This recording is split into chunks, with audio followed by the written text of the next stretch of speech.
Israel রাষ্ট্র যে ধ্বংস হবে, তার যে পতন অনিবার্য, সে কথা সকলেই জানে। কিন্তু তাই বলে ইসরায়েলের পতন যে 2026 সালেই ঘনিয়ে আসবে, তার মৃত্যু ঘন্টা বেজে যাবে, সেটা কেউ কিন্তু ঘুণাক্ষরেও টের পায়নি। 2026-এর গোড়াতেই আমেরিকা এবং ইসরায়েল যখন মিলিতভাবে ইরানের উপরে হামলা করেছিল, তখনও কেউ টের পায়নি যে ডোনাল্ড ট্রাম্পের সঙ্গে বেঞ্জামিন নেতানিয়াহুর ঝগড়া হতে পারে, তারা একে অপরকে গালমন্দ করতে পারে। কিন্তু আজ 2026 সালের জুন মাসে এসে 1 জুন থেকে আমরা দেখেছি ডোনাল্ড ট্রাম্প এবং বেঞ্জামিন নেতানিয়াহুর মধ্যে সাপে নেউলের সম্পর্ক তৈরি হয়েছে। এমনকি ইসরায়েল রাষ্ট্র পৃথিবীতে আমেরিকার সাহায্য ছাড়া তার অস্তিত্ব থাকা যে সম্ভব নয়, সে কথাও ডোনাল্ড ট্রাম্প বিশ্ব মঞ্চে হাটে হাড়ি ভেঙে ঘোষণা করছেন। আর তার আগে আপনারা তো জানেনই যে ডোনাল্ড ট্রাম্প তাকে ফোন আলাপে গালি দিয়ে বলেছিল যে গোটা পৃথিবীর সকল মানুষ তাকে ঘৃণা করে, যার নাম বেঞ্জামিন নেতানিয়াহু।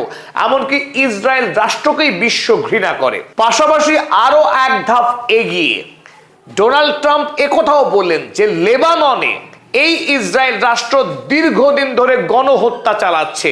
এই গণহত্যাকে কোনোভাবেই মেনে নেওয়া যায় না, কারণ হিজবুল্লাহকে খুন করার নামে লেবাননের ডাক্তার, ইঞ্জিনিয়ার, প্রফেসরকে খুন করছে এই ইসরায়েল রাষ্ট্র। ইসরায়েল যে গণহত্যাকারী রাষ্ট্র, সেই কথা গোটা পৃথিবীর বড় একটা অংশের মানুষ যদিও দাবি করে আসছিল এতদিন ধরে, কিন্তু আমেরিকার সরকার সেই দাবিকে কোনোদিনও পাত্তা দেয়নি।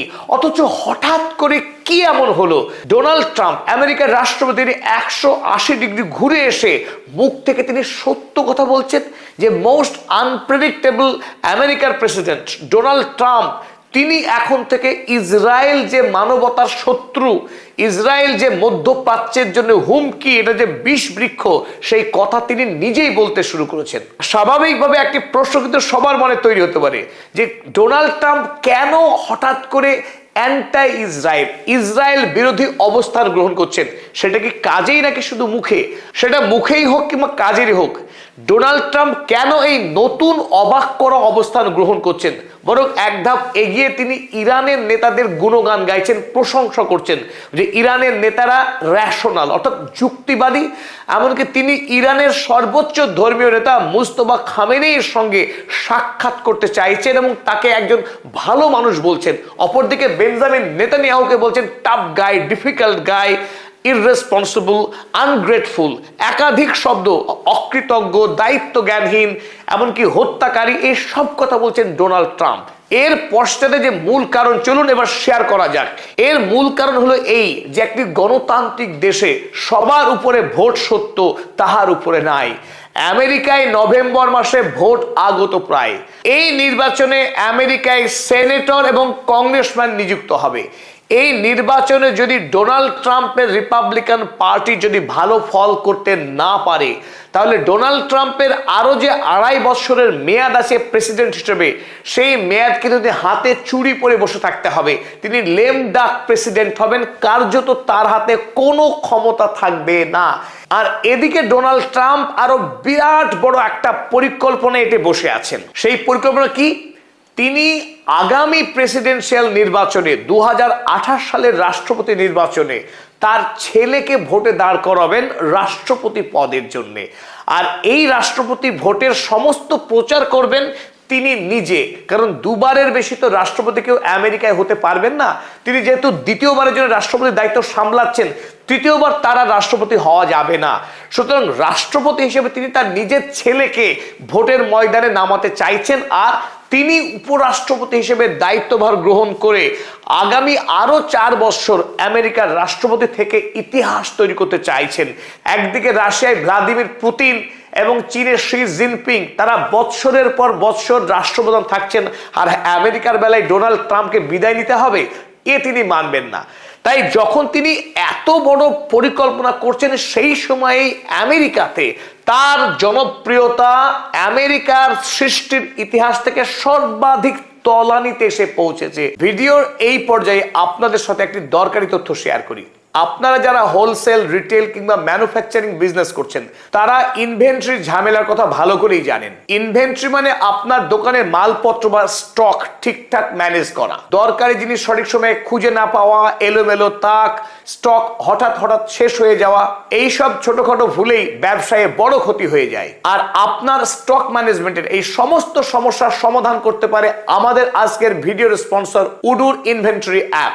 উডু আপনার প্রোডাক্টগুলোকে সাজিয়ে রাখবে, তাও আবার অটোমেটিক্যালি। উডুর সহজ ড্যাশবোর্ডের সাহায্যে প্রতিদিনে মাল রিসিভ করা বা ডেলিভারি দেওয়ার কাজ সহজ হয়ে যায়। আপনি রিয়েল টাইমে জানতে পারবেন কতটা স্টক বাকি আছে বা কোন কোন প্রোডাক্টের ডেট এক্সপায়ারি হয়ে যাচ্ছে। ফলে আপনার কখনো মালের শর্টেজ বা ঘাটতি হবে না বা অতিরিক্ত মাল কিনে টাকাও নষ্ট হবে না। তাছাড়া উডুর ইনস্ট্যান্ট বারকোড স্ক্যানিং এর মাধ্যমে আপনার টিমের কাজের স্পিডও বাড়বে এবং ভুলের সম্ভাবনাও কমবে। ফিফো, লিফো বা অ্যাবকোর মতো স্টক ভ্যালুয়েশনের সব জটিল হিসেব উডু নিজেই করতে পারে। প্রোডাক্ট কেনা থেকে শুরু করে শেষ কাস্টমারের হাতে প্রোডাক্ট পৌঁছানো পর্যন্ত প্রতিটা স্টেপ ট্র্যাক করতে পারে উডুর এই ইনভেন্টরি অ্যাপ।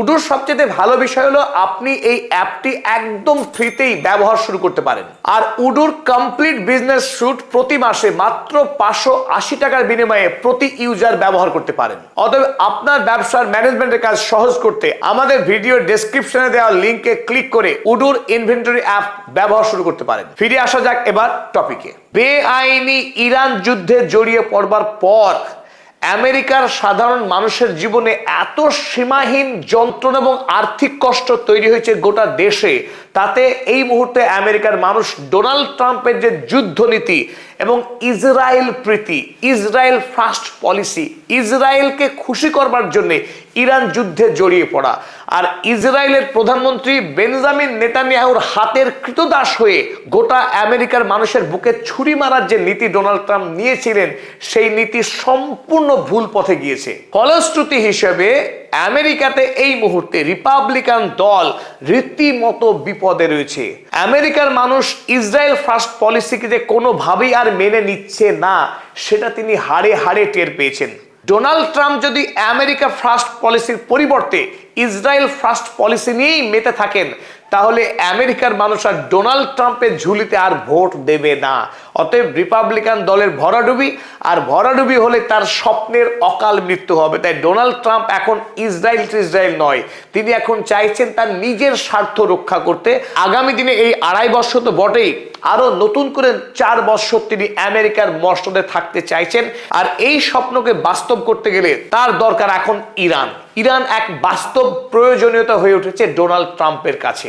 একদিকে যুদ্ধে হারলেন, আর এই যুদ্ধে হারার পরই মধ্যপ্রাচ্যে যদি আমেরিকার আধিপত্যকে বজায় রাখতে হয়, ইরানকে বাদ দিয়ে কোনোভাবেই সেটা সম্ভব না। ডোনাল্ড ট্রাম্প তা খুব হাড়ে হাড়ে টের পেয়েছেন।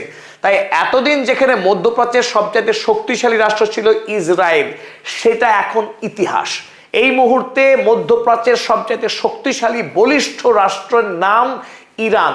তাই ইসরায়েলকে এখন তিনি ইচ্ছে করে ক্রস চিহ্ন দিয়ে ধীরে ধীরে চেষ্টা করছেন ইরানের সঙ্গে বন্ধুত্ব তৈরি করে মধ্যপ্রাচ্যের উপরে আমেরিকার আধিপত্যকে বজায় রাখতে। আর এই কারণেই ডোনাল্ড ট্রাম্প ইসরায়েল বিরোধী এবং ইরানপন্থী অবস্থান নিতে বাধ্য হচ্ছেন।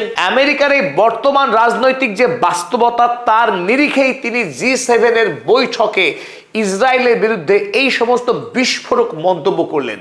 চলুন এবার তথ্যভিত্তিক আলোচনা করা যাক ইসরায়েল এবং আমেরিকার সম্পর্ক কিভাবে বদলে যাচ্ছে। আজকের এই আলোচনায় সকলকে স্বাগত জানাচ্ছি, আপনাদের বন্ধু অধ্যাপক আব্দুল হালিম। ইরানের সঙ্গে মেমোরেন্ডাম অফ আন্ডারস্ট্যান্ডিং এ স্বাক্ষর করবার পরই ডোনাল্ড ট্রাম্প ছুটে আসেন ফ্রান্সে, কারণ ফ্রান্সে 15 জুন থেকে 17 জুন পর্যন্ত G7 রাষ্ট্রের একটি গুরুত্বপূর্ণ বৈঠক চলছে। এই G7 অর্থাৎ আমেরিকা যুক্তরাষ্ট্র, Canada, Germany, England, France, Italy এবং জাপান, পৃথিবীর শক্তিশালী এই 7টি বাণিজ্যিক রাষ্ট্রের সম্মেলনে অতিথি রাষ্ট্র হিসেবে আরো 6টি রাষ্ট্রকে আমন্ত্রণ করা হয়েছিল, যার মধ্যে উল্লেখযোগ্য ভারত, ব্রাজিল, সাউথ কোরিয়া, আরব আমিরাত, কাতার, কেনিয়া এবং মিশর। এই বৃহৎ মঞ্চের নিঃসন্দেহে ডোনাল্ড ট্রাম্প মধ্যমণি হয়ে ওঠেন। আর সেই ডোনাল্ড ট্রাম্প যেহেতু বর্তমানে ইসরায়েল রাষ্ট্রকে নিয়ে নাস্তানুবোধ হয়ে আছেন, সুতরাং ইসরায়েল সম্পর্কে তিনি কি মন্তব্য করেন এবং ইরানের চুক্তির বিষয়ে ডোনাল্ড ট্রাম্প ঠিক কতখানি আন্তরিক সেটাও জানতে আগ্রহী বিশ্ব। তাই